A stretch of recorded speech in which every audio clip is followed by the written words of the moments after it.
Hey y'all, welcome back to the channel. My name is Erik. This is Erik Bets Fights. Today we're going to do our recap video for this last weekend's UFC event, which was Derek Lewis versus Chris Daukaus. We're also going to make this sort of our recap video for the entire year. Erik Bets Fights is something that I just started doing in October 2021, so a little over 2 months ago. So we're going to take a look at how our bets went for the year, how many units we ended up with at the end, sort of what we learned, and what we're going to be keeping in mind as we move into 2022 and that sort of thing. But first of all, let's take a look at how our bets went for UFC Fight Night, Derek Lewis versus Chris Daukaus. It was a winning night for us. We ended up with 6.53 units. But what I'll probably do is go ahead and start at the bottom of the card. I'm just going to talk about each fight a little bit, and then I'll sort of recap our bets as we go as well. Obviously, it's not ideal that I'm doing the recap on Wednesday. The event was on Saturday, so unfortunately my memory probably isn't as fresh with all of these fights as it should have been. Unfortunately, I was busy with work, and then I got sick for a couple days, so it's today's the first day that I was able to finally sit down and get it done. So, yeah, we're recapping a Saturday card on Wednesday, but that's the way it goes sometimes. Let's go ahead and dive right in. First fight of the night was Jordan Levitt versus Matt Sales. Jordan Levitt won that fight by inverted triangle choke in round 2. We didn't have a bet on that fight. Or wait, I take that back. I think I bet the under in that fight, didn't I? I did, that's right, yeah. I didn't pick a side. I knew I didn't pick a side, but yeah. We actually had 1 unit on that fight to go under 2.5 rounds, which that did hit, so that was nice. We picked up 0.74 unit there because that was at minus 135. I didn't really feel comfortable picking a side in that one because it was kind of a classic striker versus grappler sort of thing. Normally you would sort of lean the grappler in that case, and the grappler did come through here. Jordan Levitt looked pretty decent. Found that inverted triangle choke in round 2. He's still a pretty limited fighter, obviously very good on the ground, but he doesn't have a whole lot of stand-up. Matt Sales, I mean, what do you say about Matt Sales? I don't know. I've heard some other cappers saying that, you know, he might be kind of done in the organization. I don't know if he's got a whole lot more to offer, but hey, fighters have proved us wrong lots of times before, right?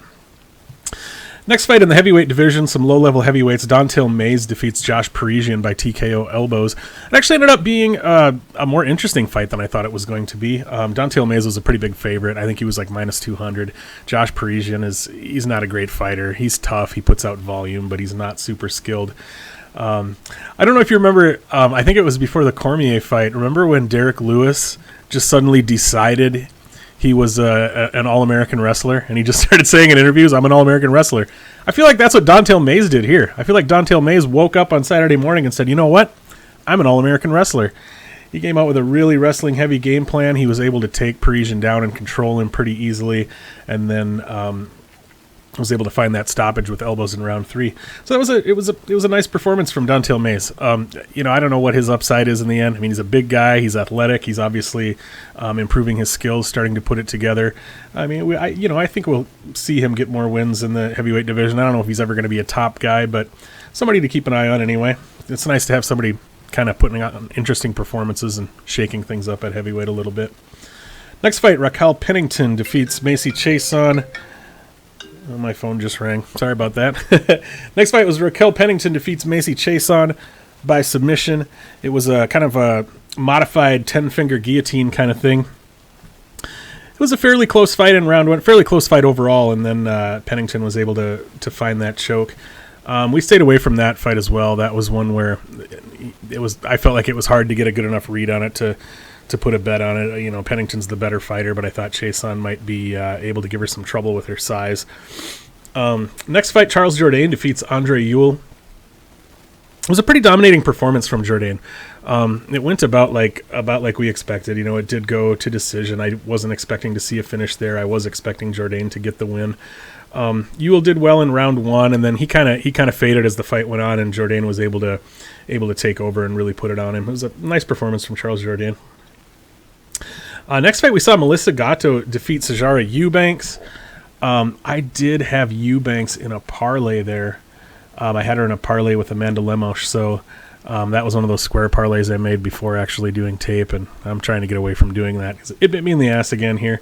I did actually do tape later, though. I did do tape on that, and I did still lean Eubanks to win. I probably would not have put her in a parlay, especially at the number that I did, but I did still, I'm not trying to say I called Gatto here. I didn't.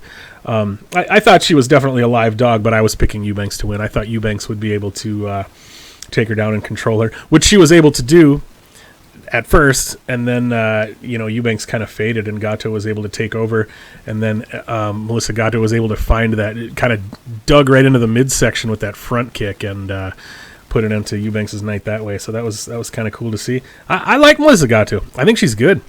I think she's she's long, she's athletic, she's powerful. I made some kind of joke on Twitter about.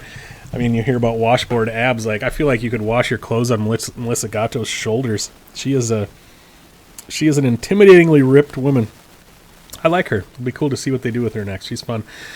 And as far as Sijara Eubanks, it's got to be almost close to the end of the road for her, right? She's 36. She's got, what is her record now? 7-7. She's always been close to a 500 fighter. I think she actually is a 500 fighter now. She's getting a little older. She's never really been able to figure out where she belongs as far as weight classes. Spent some time at 35, spent some time at 25. Doesn't seem particularly well suited for either. So, yeah, I don't know if we'll see much more from Sijara Eubanks. Next fight, Justin Tafa versus Harry Hunsaker. We actually had two different bets on this one. I was favoring Tafa to win, but just for fun, I put a quarter unit sprinkle on Hunsaker by TKO in round 1. So we lost a quarter unit there. That obviously didn't happen. But my read on the fight was Tafa's the better fighter. But for the first, 60 to 90 seconds or so, I thought it was pretty much a coin flip because Hunsaker's dangerous, just not for very long at all. So I was like, Tafa was minus 330 or something like that. And I just thought that didn't seem right to me, especially in the early going. Yeah, Tafa's turned into a minus 1,000 a minute in as soon as Hunsaker was tired. But I saw it as a kind of a coin flip fight up until that point. So we lost the quarter unit on that stab for Hunsaker to win in round 1 by TKO. But we also parlayed the under 1.5 rounds here with Raoni Barcelos to win. The Raoni Barcelos fight got dropped, so that ended up as a straight wager rather than a parlay. So we had 2 units on Tafa Hunsaker to go under 1.5 rounds. We got that at minus 185. So we picked up a 1.08 unit there. There was never really any doubt that fight was gonna go under. And it did. As for where either of these guys go from here, we don't need to see more Harry Hunsaker in the UFC. He's not at this level. He doesn't have a whole lot to offer. He's a tough guy, and he can throw hard. And he's even got some submission wins, I guess. If I'm not mistaken, I think he might actually be a BJJ black belt. But yeah, he just hasn't really been able to put it together. I don't think he's anybody that we really need to see in the division anymore. Justin Tafa, he's decent. He's not a title contender or anything like that, but he's a guy that you can give him fun fights and keep him around and people like him. People like that kind of fighter. And I suppose we should also talk about the weight miss here, shouldn't we? Yeah, Justin Tafa becomes the first heavyweight fighter in UFC history to miss weight. So yeah, you got to hit 265. They give you that pound, so you got to be 266. Tafa was not able to get below 267. Fun fact, though, he's not the heaviest fighter to weigh in since weight classes were implemented. Obviously, in the very early days, we had Emmanuel Yarbrough fighting at 616 pounds in, was that UFC 2 or UFC 3? I forget. And then, UFC 1, Tila Tuli weighed 400 some pounds. We've definitely had much, much bigger fighters before weight classes existed. But Justin Tafa becomes the heaviest fighter to ever weigh in at heavyweight when he weighed in at 267 pounds. But the heaviest fighter to ever weigh in once weight classes were implemented was actually at UFC 28. A lot of people don't know this, but the UFC did have one super heavyweight fight. It was at UFC 28. It was between Gan McGee and Josh Barnett. They were both only 23 years old at the time, both young guys, both big guys, and Gan McGee weighed in at, I believe, 296 pounds.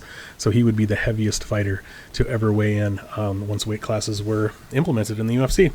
So there's a little fun tidbit for you.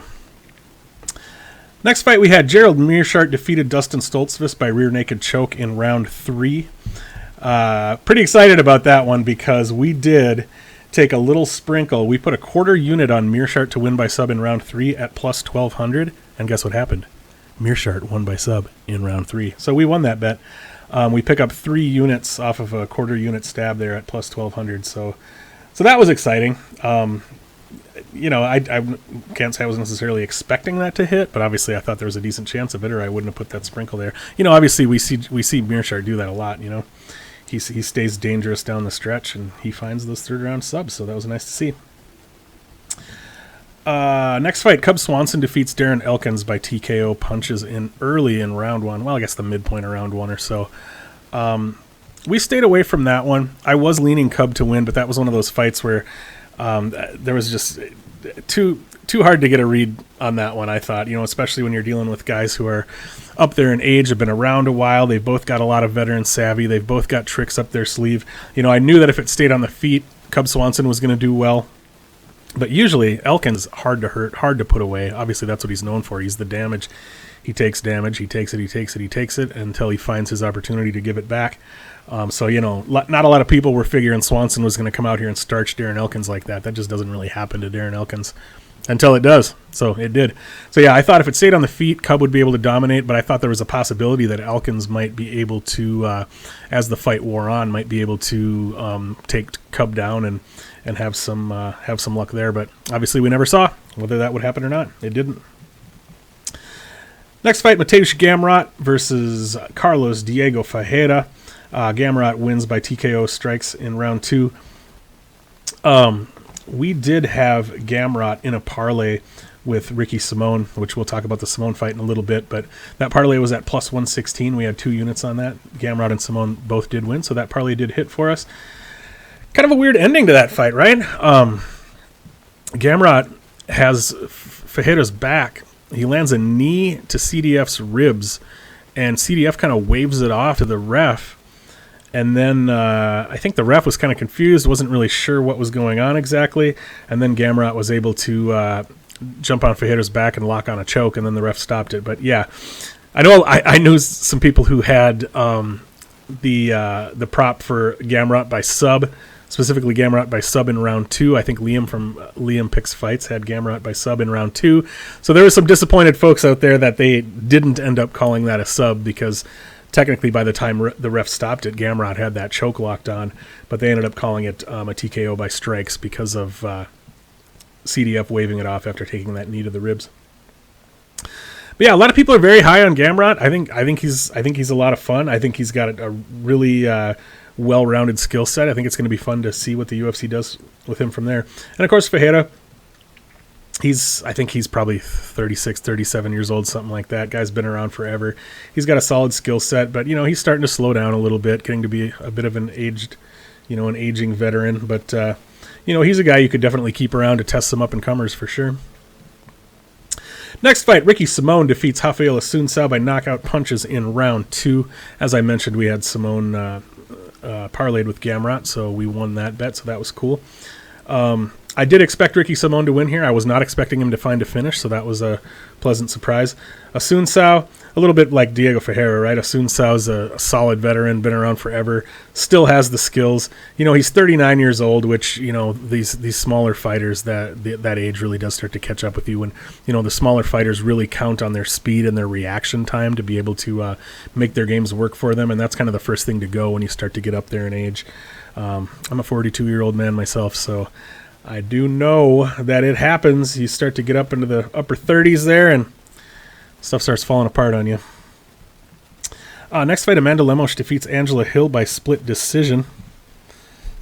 We did have Lemos in a parlay there. That was one of my dumb square parlays that I shouldn't make, especially considering that when I put Lemos in a parlay, she was minus 410. Yeah, you shouldn't be betting Amanda Lemos at minus 410, especially not against Angela Hill. A lot of people thought Angela Hill won here. I could lean toward thinking that myself. I don't know about you guys, but I don't really score fights while I'm watching them unless I decide that I'm going to. Like, that's just not how my brain works. Like, if I watch a fight and then you ask me, how did you score that fight? Unless I was specifically thinking about scoring while I was watching it, I won't really have an answer for you. That's just not how my brain works. So I couldn't tell you who I scored it for, but I thought it was definitely reasonable to say that Hill won. I mean, the fight did kind of go how we thought it might.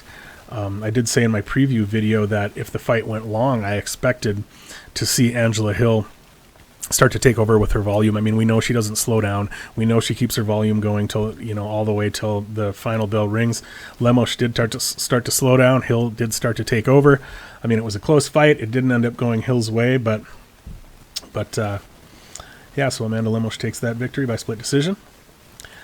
Next fight up, we had Belal Muhammad. He defeated Stephen Thompson by unanimous decision. That was kind of exciting because if you remember the other sprinkle that we had this past weekend, I put half a unit, I guess a little more than a sprinkle, but I put half a unit on Belal Muhammad to win by decision at plus 325, and Belal Muhammad won by decision. So we pick up 1.63 units on that half unit stab there. So that was nice. We took those two prop stabs, the one on Muhammad by decision, the one on Meyerhart by sub in round 3, and we managed to pick up 4.63 units on those two props there. So, you know, those are obviously low percentage bets. You know, you're not expecting those to hit every time, but you're expecting to hit, you know, one or two here and there over time. But we managed to hit both of those on the same card, so that helped us out a lot. Stephen Thompson, kind of the same thing I was just saying about Raquel Assuncao, and I think I talked about this in the preview video.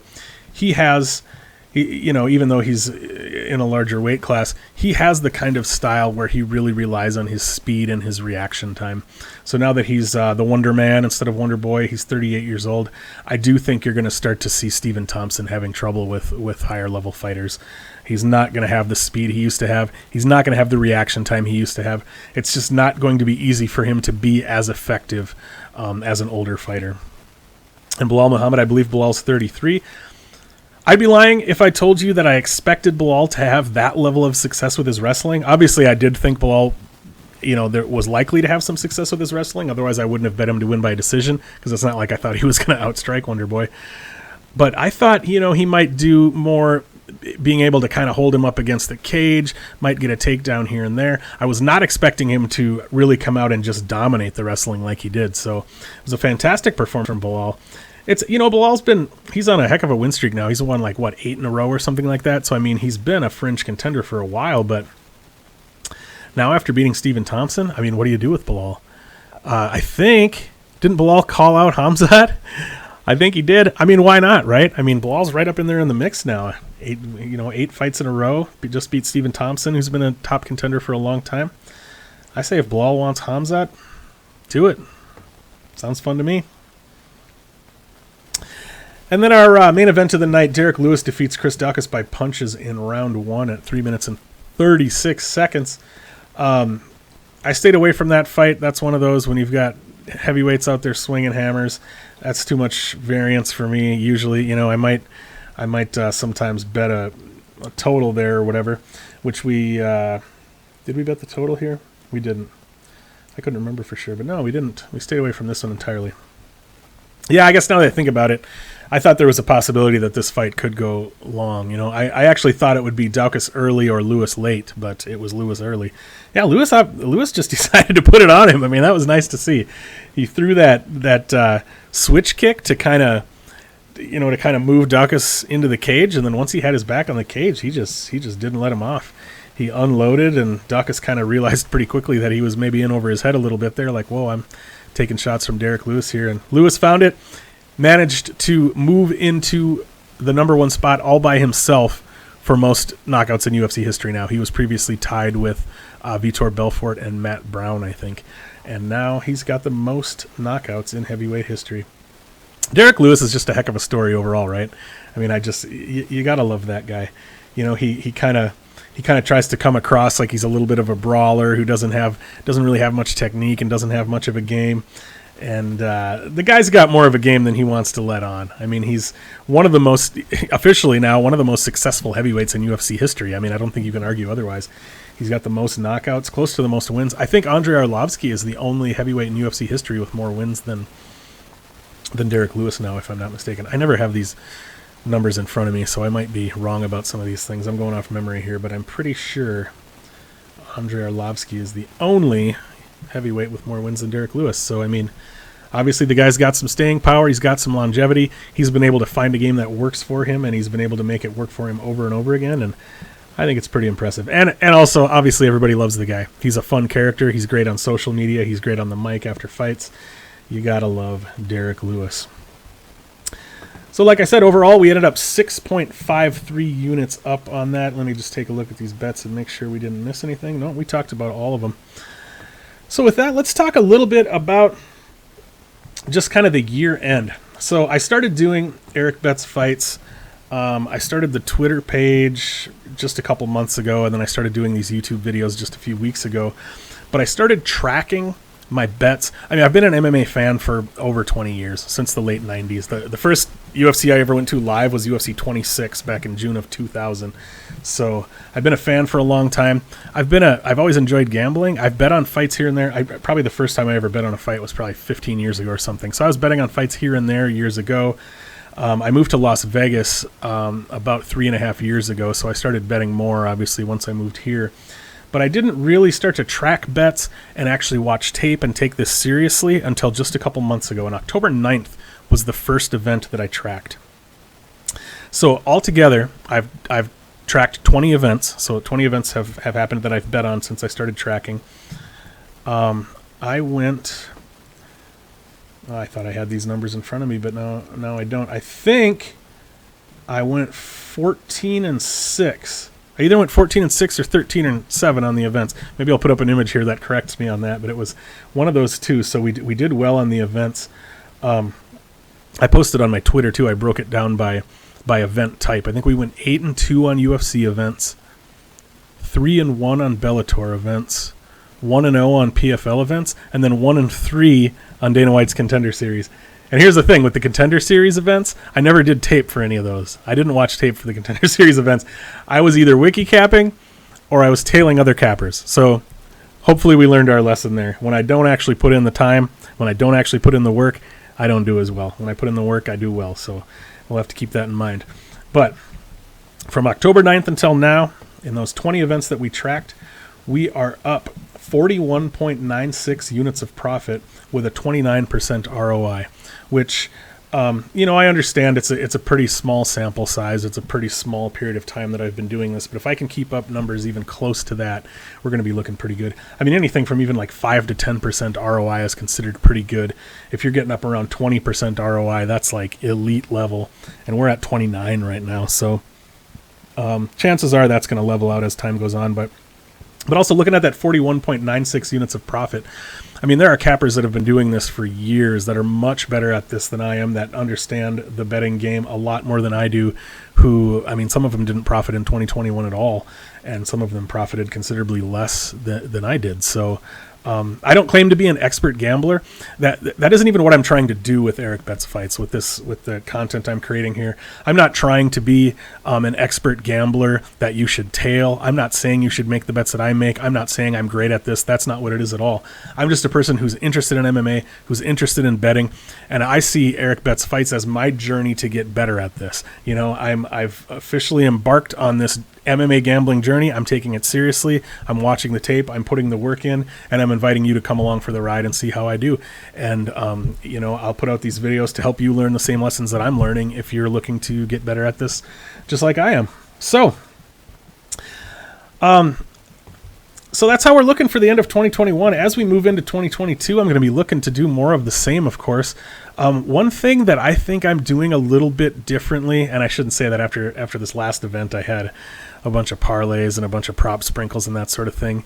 I kind of spread myself out quite a bit, and we did end up winning because a couple of those props hit. But one thing that I think I'm doing a little bit differently is I'm trying to use my sniper rifle rather than my shotgun. And what I mean by that is, on betmma.tips, I look at other cappers and I see a lot of people, they're making like 24 bets. They're putting out 40 to 50 units on an event. There's a million different ways to play this game, and if that's how you want to play it, cool. But I'm a much bigger fan of the idea of finding the spots that I'm really comfortable with, the spots that I really like, and hitting those spots rather than just kind of shooting the buckshot all over. I'm going to bet on this. I'm going to bet on this. I personally think it's a mistake to be throwing that much out there. And for people who are watching this and saying, well, I placed that many bets, I put out that many units, and I'm a winning bettor. Here's the thing. I bet you'd be an even bigger winner if you didn't do that. And like I said, I'm not claiming to be an expert, but if you next time you've got a slate of 25 bets or something, here's what I would ask you to do. take a look at those bets, separate them into 2 columns. Here's the ones that I'm more confident in. Here's the ones that I'm less confident in. And then don't bet those less confident ones, and take the money you're going to put on those less confident ones and put them on the more confident ones. Try that once and see how it goes. I mean, I don't know, but I just feel like it's, for me anyway, it's better to find the spots that I really believe in and hit those a little harder rather than trying to spread it out and do too much. But, you know, like I said, I'm learning as I go here. Maybe at the end of 2022 when I do my wrap-up video, I'll say exactly the opposite. I'll be like, you know what? I was sniping too much and I should have diversified my gambling portfolio, as it were. But that's how I'm feeling about it right now anyway. One more thing to look ahead to. I'm going to let you go here in just a second, but one more thing that I do want to mention. I'm looking at starting a YouTube series where I host a live trivia game where I bring on different people from different MMA content creators, handicappers, YouTubers, you know, Twitter personalities, whoever they might be, and have them go against each other head to head in MMA or UFC trivia, because that's kind of my other thing. I'm a big MMA guy. I'm also a trivia guy. I own a trivia company and I work for a trivia company, and I've been writing trivia questions and hosting trivia games for years. So this is a way that I can kind of bring those two things together. It's a way that I can kind of network with other MMA content creators. Obviously, I'm a brand new kid in this space. Nobody really knows who I am yet, but you know, I'm looking to change that. So keep an eye out for, I'm hoping to use some of this time. You know, we've got, 3 weeks or a month or whatever before we have another UFC. So I'm not going to be having to do tape study and that sort of thing. So I'm planning on using these next few weeks to kind of solidify some of the ideas for this trivia video thing that I want to do. And then, so keep an eye out for that. So if you haven't, down there, make sure to hit the like button for me if you could, please. That helps out with getting the video spread around out there with the algorithm. Leave a comment for me if you would. If you got a question for me, let me know. And if you could also subscribe, that helps me out a lot. Find me on Twitter at erikbetsfights. If you want to track my bets, you can find me at betmma.tips/erikblock. Once again, folks, I am Erik with Erik Bets Fights. Thanks a lot for being here. There's a lot more to come in 2022. Have a happy holiday and a great new year, and we'll see you soon.